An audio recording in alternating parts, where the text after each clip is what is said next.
Dear traders, welcome back to the Basics of Stock Market Lecture 2। आपने जैसा कि देखा लेक्चर 1 में हमने बहुत सारी चीजें डिस्कस की है। अब लेक्चर 2 में हम देखते हैं कि आगे हम क्या डिस्कस करने वाले हैं। तो चलिए फर्स्ट क्वेश्चन जो है वो ये है कि what is the maximum number of demat account am I permitted to open. That means आप कितने नंबर्स ऑफ डीमैट अकाउंट आप खुलवा सकते हैं, 1, 2, 3 या फिर 4। क्या लगता है आपको? हम जितना चाहे उतना हम डीमैट अकाउंट खोल सकते हैं, बट एक ब्रोकर के साथ, एक पैन कार्ड के साथ और एक बैंक अकाउंट के साथ सिर्फ हम एक ही ब्रोकर के साथ जा सकते हैं। ये नहीं कि हम सेम ब्रोकर के साथ 2-3 डीमैट अकाउंट नहीं ओपन कर सकते। आप अगर आपको दूसरा डीमैट अकाउंट ओपन करना है तो आपको दूसरे ब्रोकर के साथ जाना होगा, same pan card and same bank account number के साथ आप बैंक अकाउंट के साथ आप जा सकते हैं। बट ये जरूरी नहीं है कि आपको सेम जैसे आपने जीरोधा के साथ खुलवाने का प्लान किया है या फिर आप खुलवा चुके हैं। तो अगर आपने प्लान किया कि जीरोधा के साथ मुझे खुलवाना है तो आप उसके साथ सिर्फ और सिर्फ एक ही डीमैट अकाउंट ओपन कर सकते हैं, दूसरा नहीं कर सकते। अगर दूसरा आपको ओपन करना है तो आपको किसी और, जैसे अपस्टॉक हो गया, एलिस ब्लू है या फिर बहुत सारे ब्रोकर्स हैं, आप उनके थ्रू जा सकते हैं। अब हम दूसरे क्वेश्चन पे हम चलते हैं। तो दूसरा क्वेश्चन ये है कि what are the account opening fees. That means जो अकाउंट ओपनिंग फीस होता है क्या होता है और कितने होते हैं, उसमें हमें कितना पे करना हो। तो फीस के बारे में जानने से पहले हम ये जान लेते हैं कि there are 2 type of brokers. तो first one is discount broker और दूसरे जो होते हैं वो फुल टाइम ब्रोकर होते हैं। तो जो डिस्काउंट ब्रोकर होते हैं वो मैं यही सजेस्ट करूंगी कि डिस्काउंट ब्रोकर के साथ आपको जाना चाहिए, बिकॉज उनके जो चार्जेस होते हैं वो कम होते हैं in comparison to full time broker. जो फुल टाइम ब्रोकर होते हैं वो काफी चार्ज करते हैं एंड वो और भी चीजें, उसमें बहुत सारी चीजें आपको देते भी हैं, तो मतलब एडवाइस करते हैं, तो इस वजह से उनका थोड़ा चार्जेस ज्यादा होता है। बट डिस्काउंट ब्रोकर के साथ ऐसा है कि वो आपके साथ आप आराम से ट्रेडिंग अकाउंट ओपन करके एंड बाकी जो चीजें हैं वो आप कर सकते हो, बट इनके चार्जेस कम होते हैं। तो अगर हम बात करें अभी जो चल रहा है डिस्काउंट ब्रोकर के जो रेट्स चल रहे हैं वो नॉर्मली आपको 200 से 300 तक में आपके खुल जाते हैं। बहुत सारे डिस्काउंट ब्रोकर ऐसे हैं आज की डेट में जो फ्री ऑफ कॉस्ट आपको आपके अकाउंट खुलवाने में मदद करते हैं, कोई चार्जेस उस टाइम नहीं लेते हैं। बट हाँ, इनका एक ईयरली एनुअली मेंटेनेंस चार्ज होता है जो कि वो भी 200 से 500 और 600 के आसपास होता है। वो आपको जब आप जब डीमैट अकाउंट आप ओपन करने जाओगे तो आप उनके वेबसाइट पे, हर एक के वेबसाइट पे आप चेक कर सकते हो and then you can compare कि which one is better for you. So accordingly आप वो फिर कर सकते हो, जहां भी आपको ओपन कराना है उसके अकॉर्डिंग आप प्लान कर सकते हो। तो जो चार्जेस है ओपनिंग वो मैंने बता दिया, 200 से 300। अदरवाइज कुछ डिस्काउंट ब्रोकर फ्री में भी कर रहे हैं एंड जो मेंटेनेंस चार्ज है वो भी 200 से 600 के आसपास होता है। वो भी सारे डिफर करता है सारे ब्रोकर्स के बीच। और बाकी अगर आप फुल टाइम जाना चाहते हो तो फुल टाइम के भी काफी ज्यादा चार्जेस होते हैं, वो भी आप चाहो तो आप चेकआउट कर सकते हैं। अब अगर हम दूसरे क्वेश्चन के ऊपर चले तो can I add and withdraw funds from demat account. That means जो हम डीमैट अकाउंट में हम जो पैसे डालते हैं फॉर द पर्पस ऑफ कि आप जब स्टॉक बाय करना चाहते हैं, जब आप पैसे डालते हैं तो क्या आप उसको विड्रॉ कर सकते हैं या नहीं कर सकते हैं, या उसमें ऐड कैसे कर सकते हैं, ये बहुत सारी चीजें होती है। तो अगर हम वही बात करें कि जो विड्रॉ एंड ऐड करने वाला जो प्रोसेस होता है वो उतना ही इजी होता है जितना इजी आप नॉर्मली अपने जो कोई भी पेटीएम वॉलेट है या फिर बाकी फोन पे वॉलेट है, जितना इजी होता है। बस 1 क्लिक के दूरी पे आपको सारी सर्विसेज जो है ऐड एंड विड्रॉ का वो आपको बहुत इजी होता है। ऐसा नहीं है कि आपको बहुत टाइम लगता है या बहुत लंबा चौड़ा प्रोसेस है, ऐसा कुछ भी नहीं है। बाकी एक बार जब हम डीमैट अकाउंट के बारे में आपको बताएंगे, ओपनिंग ऑफ डीमैट अकाउंट जब हम टॉपिक लेके आएंगे, तब मैं आपको वो सारी चीजें स्टेप वाइज सारी चीजें आपको बताऊंगी कि हमें डीमैट अकाउंट ओपन कैसे करना है, फंड उसमें ऐड कैसे करना है या विड्रॉ कैसे करना, वो सारे चीज हम वहां पे भी देखेंगे। बट अगर बेसिक बात करें तो यही है कि आप बहुत ही इजी वे में आप ऐड एंड विड्रॉ कर सकते हो अपने ट्रेडिंग अकाउंट से, जो भी आप अमाउंट आपने डाला है या फिर आपको जो डालना है वो ऐड कर सकते हो।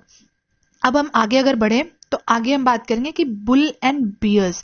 या आपने शायद सुना होगा या आपने शायद नहीं सुना होगा, बट आप जैसे ही आप स्टॉक मार्केट में घुसते हो ये कलर आपको, 2 कलर तो मतलब दिखेंगे ही दिखेंगे, ग्रीन एंड रेड, ये आपको एनी हाउ दिखेंगे।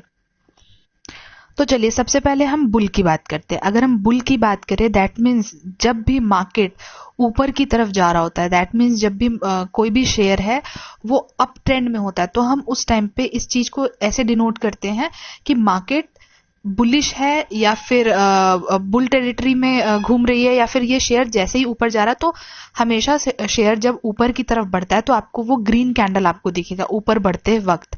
अगर हम बियर की बात करें तो बियर में क्या है कि जब भी मार्केट डाउन ट्रेंड को होता है या फिर जब भी कोई शेयर नीचे की तरफ आ रहा होता है, जब भी उसमें बहुत हैवी सेलिंग आती है या फिर लोग उसमें प्रॉफिट बुक करके अपने घर को लेके जा रहे होते हैं, तो उस टाइम होता है बियरिश मोड। कोई भी शेयर तब हम बोलते हैं कि ये बियरिश मोड में है, बियरिश टेरिटरी में घूम रहा है। तो इन दोनों के बीच हमेशा आप देखेंगे कि एक तरह का मतलब खींचातानी लगा रहता है, क्योंकि मार्केट में आपके सेलर्स भी होते हैं, बायर्स भी होते हैं, जहां पे कुछ लोग होते हैं जो मार्केट को ऊपर लेके जाते हैं, जो मार्केट में हैवी अमाउंट में पैसे इन्वेस्ट करते हैं स्टॉक में, एंड कुछ होते हैं जो पैसे निकाल रहे होते हैं, या फिर हम जैसे लोग भी होते हैं जो हम जो अपने इन्वेस्टमेंट है उसको हम प्रॉफिट बुकिंग कर रहे होते हैं।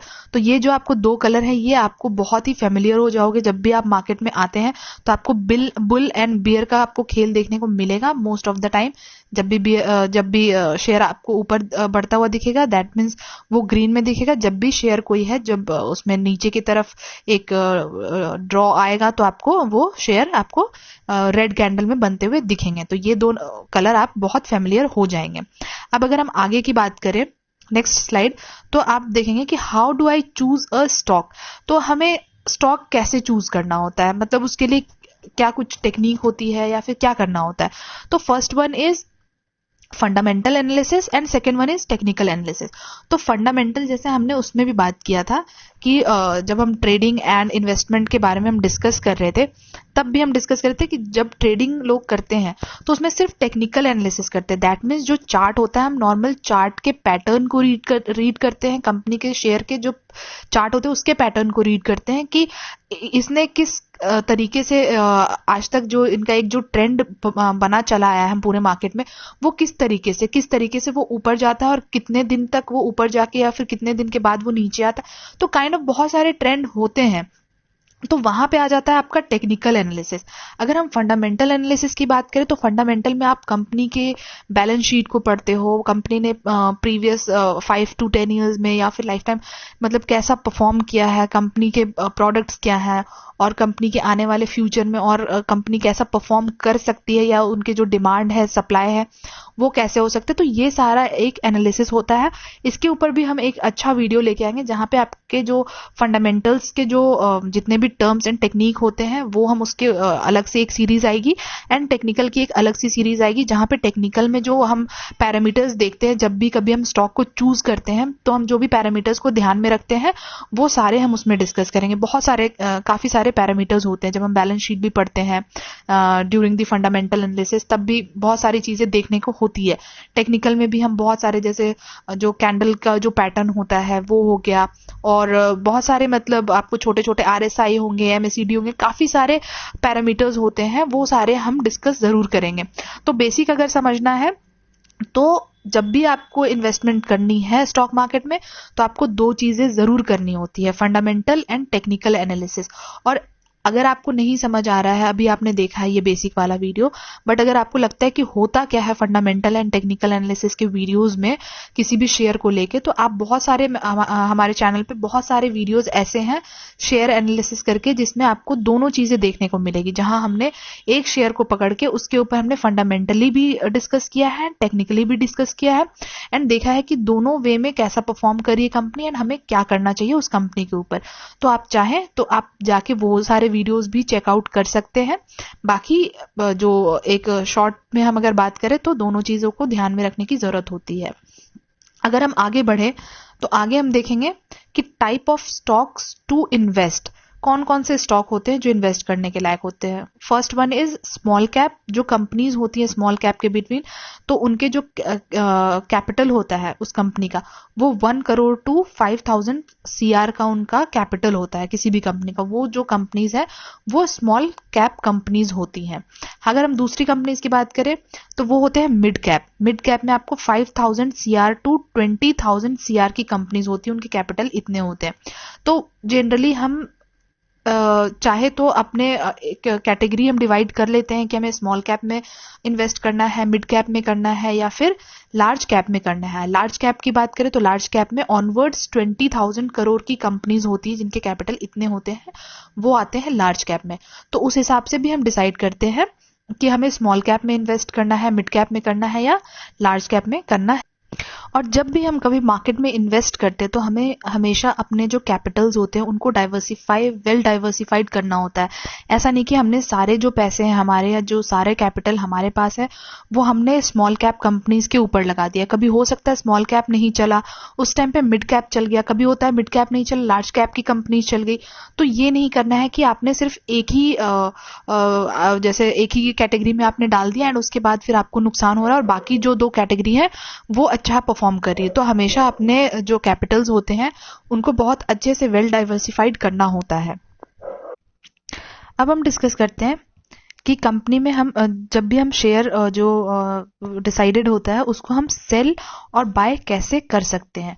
तो उतना ही सिंपल है सेल एंड बाय करना जितना आप अपने जब भी आप कोई ई कॉमर्स साइट पे आप जाते हैं एंड जो भी चीज़ें आपको परचेज करनी होती है आप उसके बारे में एक छोटा मोटा आप रिसर्च करते हैं कि आपको इस जो ये प्रोडक्ट है ये हमें बाय करना है और उसी हिसाब से आप अपना एक मन बनाते हैं एंड उस हिसाब से आप अपने पेमेंट करते हैं। तो बस नॉर्मल उतना ही है। आप इसमें अपने डीमैट आप अपने ट्रेडिंग अकाउंट में पैसे ऑलरेडी ऐड करके रखते हैं एंड जब आपको शेयर परचेज करना होता है आप बस 1 क्लिक के दूरी पे आप इसको सेल बाय कर सकते हैं। अगर वहीं सेल की बात है तो सेल जैसा मैंने आपको बहुत प्रीवियस वाले स्लाइड में भी आपको बताया था कि हम BSE और NSE पे एक्सचेंज पे हम अपने जो हमारी होल्डिंग्स है उसको हम सेल भी कर सकते हैं।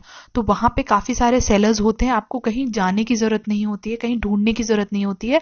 बस जब आपको सेल करना है आप एनालिसिस के साथ उसको सेल बटन पे आप क्लिक करेंगे, जितने भी अमाउंट जितने भी क्वांटिटी में आपको सेल करना है, जो आपके पास जितनी होल्डिंग है आप वो एंटर करेंगे एंड देन बस ओनली आपको क्लिक करना है सेल बटन पे। और जब आप सेल करते हैं आपके तुरंत ही अकाउंट में जो 80% जो आपने कैपिटल उस पर्टिकुलर शेयर में डाला था वो 80% आपके ट्रेडिंग अकाउंट में वापस आ जाते हैं एंड 20% जो होते हैं वो आपको अगले दिन आते हैं। अब चलते हैं हम आगे के क्वेश्चन पे।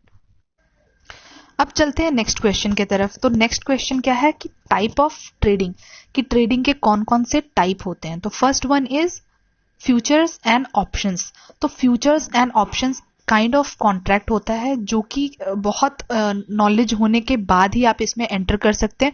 सो प्लीज डू अवॉइड, जो भी बिगनर्स हैं वो अभी फिलहाल के लिए आप अवॉइड कर सकते हैं। सबसे बेस्ट जो होता है हम डिस्कस करेंगे आगे। तो जो फ्यूचर्स एंड ऑप्शन होते हैं वो काइंड ऑफ कॉन्ट्रैक्ट होते हैं एंड इसमें अभी बहुत ज्यादा थोड़ा रिस्क होता है और इसके ऊपर अभी हम डिस्कशन नहीं करेंगे because it's a quite long topic. इसके ऊपर एक सीरीज मुझे बनाने की जरूरत पड़ेगी तो वो हम आपके लिए फिर लेके आएंगे, तो फिर हम उसमें बहुत अच्छे डिटेल में हम उसमें डिस्कस करेंगे। अगर हम दूसरे टाइप ऑफ ट्रेडिंग की बात करें तो सेकेंड वन इज डिलीवरी, इसको हम CNC भी बोलते हैं। इसमें क्या होता है, आप नॉर्मल ट्रेडिंग के लिए आपने शेयर लिए हैं, आप इसमें चाहें आप इसको आप होल्ड भी कर सकते हैं। तो आप 1 दिन 2 दिन 4 दिन 10 दिन आप जितना मर्जी चाहें आप इसको होल्ड कर सकते हैं। ये नहीं है कि आपको सेम डे खरीदना और सेम डे आपको इसको बेच देना है। तो इसमें कुछ आपको इस टाइप के ट्रेडिंग्स होते हैं। Third one is intraday. Intraday में ये होता है आपका कि आपको सेम डे होल्डिंग आपको बेचनी होती है। दैट मीन्स अगर आपको लग रहा है मार्केट ओपन होने से पहले या मार्केट ओपन होने के 1 दिन पहले आपको लग रहा है कि ये शेयर ऐसा परफॉर्म कर सकता है, हो सकता है ये शेयर जो 100 रुपए के प्राइस पे है ये एक ही दिन में 10 रुपए और भाग सकता है या 10 रुपए और नीचे जा सकता है। तो उस हिसाब से आप इंट्राडे करते हैं। यहाँ पे आप अपनी होल्डिंग अपनी पोजीशन बनाते हैं एंड जब आपको लगता है आपके जो एक जो लिमिटेड आप आपके जो माइंड में सेट था कि इस प्राइस तक ये जा सकता है, अगर आपको लग रहा है तो फिर आप वहां पे इसको एग्जिट कर जाते हैं। बट यहाँ पे ये है कि आपको 3:15 से पहले आपको एग्जिट करना पड़ता है। अगर आप उसको स्क्वायर ऑफ नहीं करते हैं तो जो आपके जो जिस ब्रोकर के साथ है वो ऑलरेडी वो खुद ही आपके जो होल्डिंग्स है उसको स्क्वायर ऑफ करते हैं। उसके लिए आपको थोड़ी सी पेनल्टी 25-30 रुपीज की पेनल्टी भी भरनी पड़ती है। तो कोशिश यही रहता है कि अगर आपने 9 बजे ही ले लिया, अगर प्री ओपनिंग टाइम में ही ले लिया या आफ्टर 9:15 आपने लिया है, अपनी होल्डिंग्स में पोजीशन बनाई है, तो आप उसको एटलीस्ट 3:15 से पहले उसको स्क्वायर ऑफ कर दें। तो ये थोड़ा ये भी रिस्की होता है। तो future and options and intraday are both quite risky for beginners, so delivery is the best option for the beginners. So आप चाहें तो आप धीरे धीरे नॉलेज गेन करके उसके बाद आप intraday and then future and options में आप मूव आउट कर सकते हैं और उसमें आप अपना हाथ आजमा सकते हैं। बट यही है कि जितनी कैपिटल लेके अगर आप बिगनर्स एज अ बिगनर घुस रहे हैं तो कोशिश कीजिए कि आप डिलीवरी में ही ज्यादा करके जो ट्रांजेक्शन है वो कीजिए। अब आगे बात करते हैं कि how does the market functions, मतलब मार्केट काम कैसे करती है। जैसे कि क्या होता है कि मार्केट में हम घुसते हैं काफी सारे पैसे लेके, और जैसा मैंने बताया कि ऐसा भी है नहीं कि बहुत सारे पैसे लेके एक ही बार आप घुस गए और फिर आप लॉस करके निकल गए। इसमें हमेशा आपको बहुत पेशेंस के साथ काम करने की जरूरत है।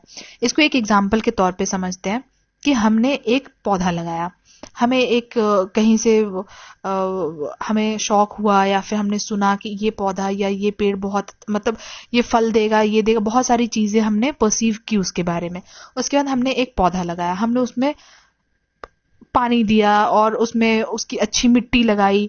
धीरे धीरे करके वो पौधा आपका धीरे धीरे करके बड़ा होता है। वैसे ही अगर हम फर्स्ट स्टेप को देखें, हमने कुछ पैसे लेके हमने एंटर किया मार्केट में, उसके बाद हमने उसके ऊपर फंडामेंटल एनालिसिस की, टेक्निकली एनालिसिस किया, उसके बाद उसके लिए हमने वेट किया कि वो और कब बड़ा होगा।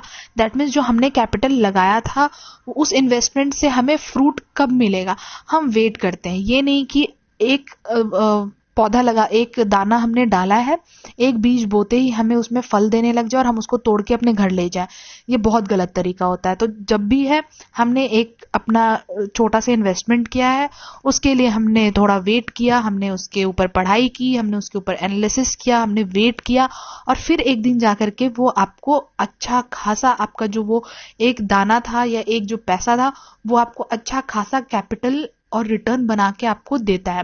तो आप अगर समझते हैं तो आप इसी तरीके से समझिए कि एक गार्डन है, हमने पैसे उसमें हमने पौधा लगाया है, उसके बाद हम वेट करने के बाद हमें उसमें एक अच्छा फल खाने को मिला, तोड़ने को मिला है। तो उसी तरीके से मार्केट भी होता है। इसको बहुत डेलीगेसी के साथ, हमें बहुत पेशेंस के साथ हमें इसके साथ पेश होना पड़ता है। ये नहीं कि हम बहुत हड़बड़ाहट में हम कोई काम करें और बिना नॉलेज के, बिना मेहनत के, तो वो फिर बेकार हो जाता है। फिर वो आपके पेड़ बढ़ेंगे नहीं, आपके जो कैपिटल है वो जनरेट होगा नहीं, आपने जो जितना सोचा है वैसा कुछ आएगा नहीं आपको रिटर्न में।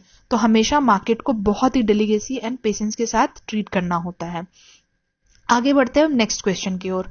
नेक्स्ट क्वेश्चन हमारा ये है कि लीवरेज एंड लोन। अब लीवरेज एंड लोन क्या होता है? बहुत सारे लोगों को लगता है कि हम मार्केट में घुस रहे हैं, हमारे पास पैसे हैं नहीं, हम किसी से उधार ले लेते हैं, दोस्तों से उधार ले लेते हैं, बैंक से लोन ले लेते हैं, कहीं से भी हम पैसे उठा लेते हैं और उसके बाद हम घुस जाते हैं मार्केट में। अब हम जब मार्केट में लोन लेके या पैसे किसी से उधारी लेके जब हम घुस जाते हैं, बट हमारे बैक ऑफ द माइंड एक ये चलता रहता है कि यार हमें वो पैसे लौटाने हैं, हमें वो पैसे चुकाने हैं।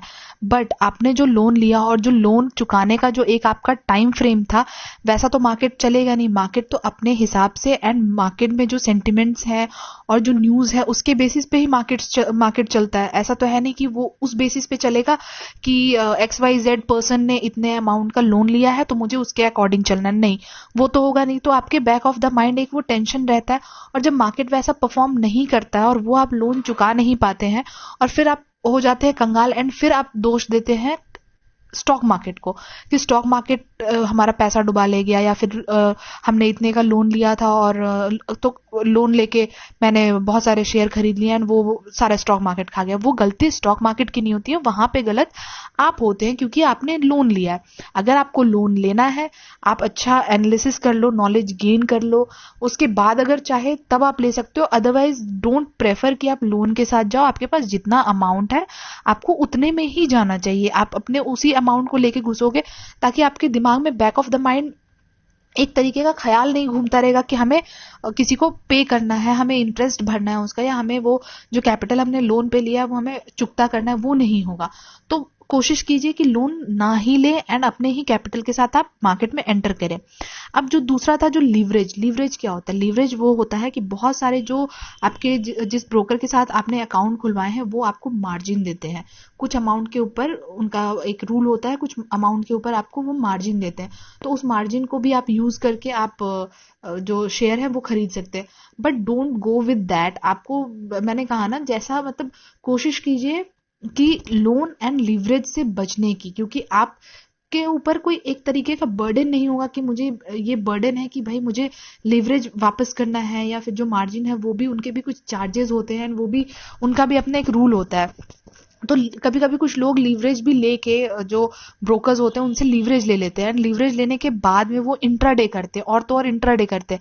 अब इंट्राडे में जब तक बिल्कुल बहुत ज्यादा अच्छा नॉलेज नहीं है तब तक लोग उसमें लॉस खाते हैं। नॉर्मली भी लोग घुस जाते हैं और फिर उसमें लॉस खाते हैं। और अगर आप लीवरेज लेके घुस रहे हैं, आपके वो सारे पैसे तो गए ही गए, जो आपने जो आपका जो कैपिटल था वो तो गया ही गया। आपने जो लीवरेज लिया है उस ब्रोकर से, उसके भी अमाउंट आपको भरने पड़ेंगे, तो आपको यहाँ पे और डबल नुकसान होता है।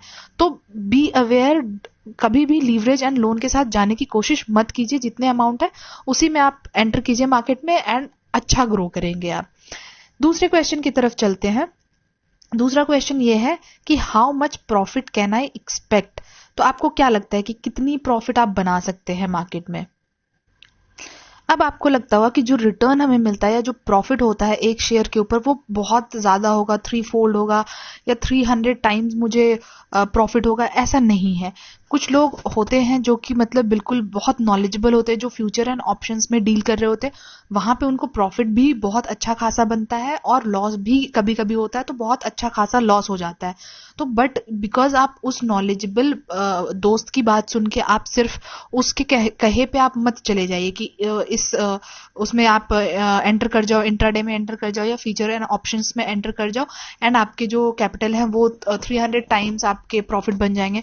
ऐसा नहीं है। तो वो बनावटी बातें या किसी और की बातें सुन के आप उसके बिल्कुल कहे पे बिल्कुल आंख बंद करके भी नहीं चले जाना है।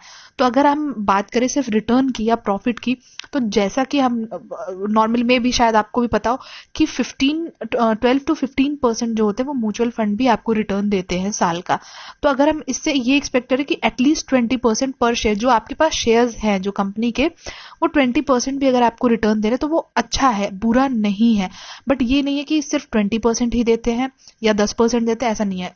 जो अगर आपने जिस तरीके की कंपनी में आपने इन्वेस्ट किया होगा या जिस तरीके के उसके फंडामेंटल्स होंगे और जितनी स्ट्रांग कंपनी होगी उतना अच्छा आपको बेनिफिट बना के भी देता है वो शेयर। तो it all depends on your analysis, it all depends on the company on which you have invested. तो ये सारा कुछ, बहुत सारी चीजें मैटर करती है। ये नहीं कि सिर्फ एक पैरामीटर है कि मैं पैसा लेके आया किसी और के कहने पे और मैं सीधा ही आंख बंद करके उसके बताए हुए सिर्फ फंडामेंटल पे मैं चला गया। कभी भी ये नहीं करना होता है कि सिर्फ किसी और के बताए हुए शेयर पे आंख बंद करके भरोसा कर लेना है। जब भी आपको इन्वेस्ट करना है, जब भी आप रिटर्न एक्सपेक्ट करते हैं, just go with your analysis also. अपने दोस्त की भी सुनो, उसके बाद भी अपनी एक एनालिसिस करो, उसके बाद आप कभी भी मार्केट में पैसे इन्वेस्ट करो। उसके बेसिस पे आपको अच्छा रिटर्न डेफिनेटली मिलेगा। एंड जो हमने बात की कि 20% मिनिमम, तो उस 20% से अबव भी आपको मिल सकते हैं, बट एटलीस्ट 20% आप एक्सपेक्टेशन इसमें रख सकते हैं। बाकी जो 20% से अबव आपको जो भी बेनिफिट मिल रहा है, प्रॉफिट मिल रहा है, वो आपके लिए एक तरीके का, आप समझ लीजिए कि वो बोनस ही हो गया या गिफ्ट ही हो गया आपके लिए, आपको मार्केट की तरफ से। तो सीधा सीधा यही है कि जो प्रॉफिट आप गेन करते हैं वो सारा कुछ आपके एनालिसिस और कंपनी के फंडामेंटल्स और कंपनी कैसा परफॉर्म करेगी उसके ऊपर डिपेंड करता है। कभी कभी ये भी होता है कि हमें उतना अच्छा रिटर्न नहीं मिलता है, बिकॉज हर टाइम मार्केट एक जैसे मूव नहीं करती है। मार्केट में 10 चीजें होती है, मार्केट में आप कह सकते हैं एक महीने में बहुत बार उठापटक भी होता है, बिकॉज बहुत सारे नेगेटिव न्यूज भी आते हैं, पॉजिटिव न्यूज आते हैं। कभी कोई कंपनी अच्छा परफॉर्म कर रही होती है, कभी कोई कंपनी बुरा परफॉर्म कर रही होती है। उस वजह से भी आपके शेयर्स के जो रिटर्न होते हैं वो भी डिफ्रेंशिएट कर जाते हैं, फ्लक्चुएट कर जाते हैं। तो ऐसा नहीं है कि मैंने आज अगर इस शेयर में पैसे डाले हैं तो इसने मुझे 20% या 10% एक महीने में निकाल के दिया हो या एक साल में निकाल के दिया हो, तो ये ऐसा नहीं है कि अगले साल भी मुझे सेम मिलेगा। हो सकता है मुझे उससे ज्यादा रिटर्न भी मिलेगा, हो सकता है मुझे उससे कम रिटर्न भी मिलेगा। तो आपको जो है बी पेशेंस एंड अपनी एनालिसिस किए बिना कुछ भी नहीं करना है। बढ़िया से अच्छे से एनालिसिस कीजिए और बढ़िया से अच्छा रिटर्न आप एक्सपेक्ट कर सकते हैं इससे। नेक्स्ट क्वेश्चन जो निकल के आता है वो ये है कि आर देयर एनी टैक्सेस, क्या इसमें कोई टैक्स लगता है जब हम एंटर करते हैं या फिर जब हम ट्रेडिंग करते हैं, तो क्या इसमें भी कोई टैक्सेस लगते हैं? तो अगर हम टैक्सेस की बात करें तो ऐसा नहीं कि आपने जितना कमाया वो सारा ही आप घर लेके आ गए, बिल्कुल भी नहीं। उसमें कुछ होते हैं गवर्नमेंट टैक्सेस होते हैं और कुछ ब्रोकरेज टैक्सेस होते हैं, जहां पे जिस भी ब्रोकर से आपने अकाउंट खुलवाया है, जिस ब्रोकर के अंदर आपका अकाउंट है, उनके अपने ही चार्जेस होते हैं। और आजकल जो ब्रोकरेज चार्जेस है वो बिल्कुल बहुत मिनिमल चार्जेस होते हैं, बहुत ज्यादा चार्जेस नहीं होते हैं, टैक्सेस नहीं होते हैं। तो हम ये नहीं डिसाइड कर सकते कि कौन सा ब्रोकर कितना ले रहा है। वो हर एक ब्रोकर का अपना अलग अलग चार्जेस होता है। आप चाहें तो आप जाके उनके साइट पे आपको उनका आपको एक सेक्शन दिख जाएगा जहां पे उनके कैलकुलेटर्स होते हैं, जहां पे आप टैक्सेस कैलकुलेट कर सकते हैं कि हमने इतनी क्वांटिटी का ये स्टॉक खरीदा था और इतने में हमने सेल किया, और टैक्सेस उसके क्या होंगे उसके अकॉर्डिंग आपको वहां पे सारे टैक्सेस के आपको कैलकुलेशन वहां पे मिल जाएगा। तो मैं ये चीज नहीं बता सकती कि कौन सा कितना आपका टैक्सेस काटते हैं कौन से ब्रोकर, बट हर एक के अलग अलग होते हैं। तो आप चाहे तो वो जाके आप वहां पे एक बार चेकआउट कर सकते हैं।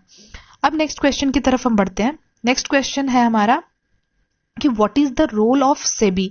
सो it's a very very very important question, क्योंकि सेबी का हमारे जो स्टॉक मार्केट में बहुत बड़ा रोल है। तो अगर हम सेबी की बात करते हैं तो क्या है, the first point is the stock exchange, और जो बीएससी एनएससी है या फिर स्टॉक ब्रोकर एंड सब ब्रोकर्स ऑपरेट इक्वली। मतलब कि यहाँ पे कोई धोखाधड़ी ना हो, सबको इक्वली यहाँ पे सारे लोग इक्वली यहाँ पे ट्रेड कर सके। क्योंकि जब सेबी नहीं थे तो बहुत सारे घपले होते थे मार्केट में, और जब बहुत सारे स्कैम भी हुए हैं इसी वजह से। तो मतलब सेबी का ये होता है रोल कि वो जो बीएससी एनएससी में जितने भी चीजें जो ऑपरेट होती है वो इक्वली हो, मतलब सबके बीच इक्वली हो। अब अगर हम सेबी के फुल फॉर्म की बात करें तो सेबी का फुल फॉर्म जो होता है वो होता है securities and exchange board of India.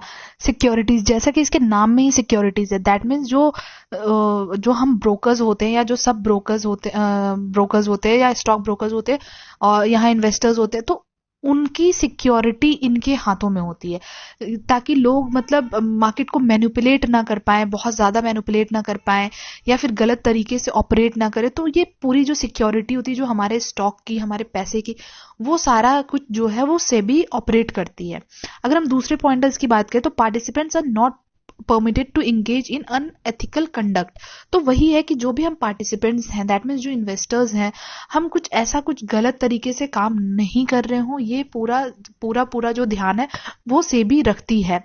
अगर हम थर्ड पॉइंट की बात करें तो आप यहाँ पे देखेंगे कि corporate are not permitted to use the market for their own gain. That means जो कंपनीज है वो अपने सिर्फ प्रॉफिट के लिए मार्केट को गलत तरीके से यूज ना करे, तो इसका भी ध्यान रखते हैं। स्मॉल इन्वेस्टर्स जो होते हैं, interest should be safe guarded. जो हमारे जो कैपिटल्स होते हैं, जो हमारे पैसे होते हैं, वो भी सेफ गार्डेड हों। तो ये सारी चीजें जो है वो सेबी ध्यान में रखती है। वहीं large investors with large amount of cash can not control the market. जो हमने मैनिपुलेशन की बात की, क्योंकि बहुत जो बड़े बड़े जो कंपनीज होते हैं, इन्वेस्टर्स जो होते हैं, वो मार्केट को मैनिपुलेट करते हैं, बहुत सारे पैसे एक साथ डालते हैं और कोई भी शेयर जो है वो अचानक से आप देखोगे कि बहुत ज्यादा अचानक से वो शेयर भाग जाती है। तो ये सारा कुछ जो भी है वो सेबी कंट्रोल में रखने की कोशिश करता है, और यही होता है कि हमारे जो पैसे हैं, हमारी जो चीजें हैं, वो सेफ रहे मार्केट में, कोई मैनिपुलेट ना कर सके उसको। तो ये सारा काम होता है सेबी का। अब जो नेक्स्ट क्वेश्चन निकल के आ रहा है वो क्या है, stock market crash and stock market correction. तो क्या होते हैं, इसके बीच का डिफरेंस क्या होता है? जो स्टॉक मार्केट क्रैश जो होता है, पहले हम करेक्शन समझते हैं फिर हम क्रैश समझेंगे। तो जो करेक्शंस होते हैं वो होते हैं कि जब भी हम ट्रेडिंग कर रहे होते हैं, जब भी हमारे जो स्टॉक है वो धीरे धीरे ऊपर की तरफ जा रहे होते हैं, फिर उसमें लोग एक टाइम के बाद उसमें प्रॉफिट बुक करते हैं। तो जब प्रॉफिट बुक करते हैं तो वापस से जो वो शेयर है वो अपने हाई से लेके वो नीचे की तरफ वापस से नीचे आता है, करेक्शन उसको हम कहते हैं करेक्शन। मतलब नीचे की तरफ वो अपने जो प्रीवियस लो था या जहां से शेयर उठा था वो धीरे धीरे करके उधर को नीचे नीचे आता है जब प्रॉफिट बुकिंग होती है तब। तो ऑलमोस्ट वो 10% के आसपास वो करेक्शन होता है। तो ये जो 10% का करेक्शन है वो ऐसा नहीं कि सीधा एक ही दिन में वो करेक्शन हो गया या फिर अब एक ही दिन में वो फटाक करके करके गिर गई मार्केट, ऐसा नहीं है। कोई भी जब करेक्शन होता है तो आप समझेंगे यहाँ पे कि 10% का एटलीस्ट होता है वो, और उसको एक दिन 2 दिन 1 हफ्ते भी लग सकते हैं करेक्शन में। तब मार्केट करेक्शन के फेज में चल रहा होता है या फिर वो शेयर करेक्शन के फेज में चल रहा होता है। अगर हम वही स्टॉक मार्केट क्रैश की बात करें तो क्रैश में क्या है, आज मार्केट बहुत अच्छे मूड पे, अच्छे प्राइस पे क्लोज हुआ, बट अचानक से कल मार्केट खुलते ही 10% गिर गया, उसके बाद अगले दिन फिर 10% गिर गया, फिर अगले दिन 10%। तो मतलब अगर 20% तक मार्केट अगर गिर चुका है तो आप उसको मार्केट करेक्शन आप नहीं कहेंगे, उसको आप कहेंगे कि मार्केट क्रैश हुआ है। आपने कोविड के टाइम पे भी देखा होगा, मार्केट उस टाइम भी अच्छा खासा उसमें क्रैश हुआ था, तो हम उसको करेक्शन नहीं कहेंगे, क्योंकि करेक्शंस जो होते हैं वो छोटे टाइम फ्रेम के लिए होते कि अब जब कोई शेयर अच्छा अपमूव दिखाया है उसके बाद लोग उसमें प्रॉफिट बुकिंग करते हैं, तो वो होता है करेक्शन। और उस टाइम पे थोड़ी थोड़ी करके जो शेयर होती है वो नीचे आती है, बट ये नहीं कि वो एकदम से एक एक दिन 2 2 दिन में मतलब धड़ धड़ करके 10% या 20% गिर रहा है। तो होता है कि मार्केट क्रैश हो गया, जब बिल्कुल ही मार्केट डे बाय डे नीचे गिरता जा रहा है।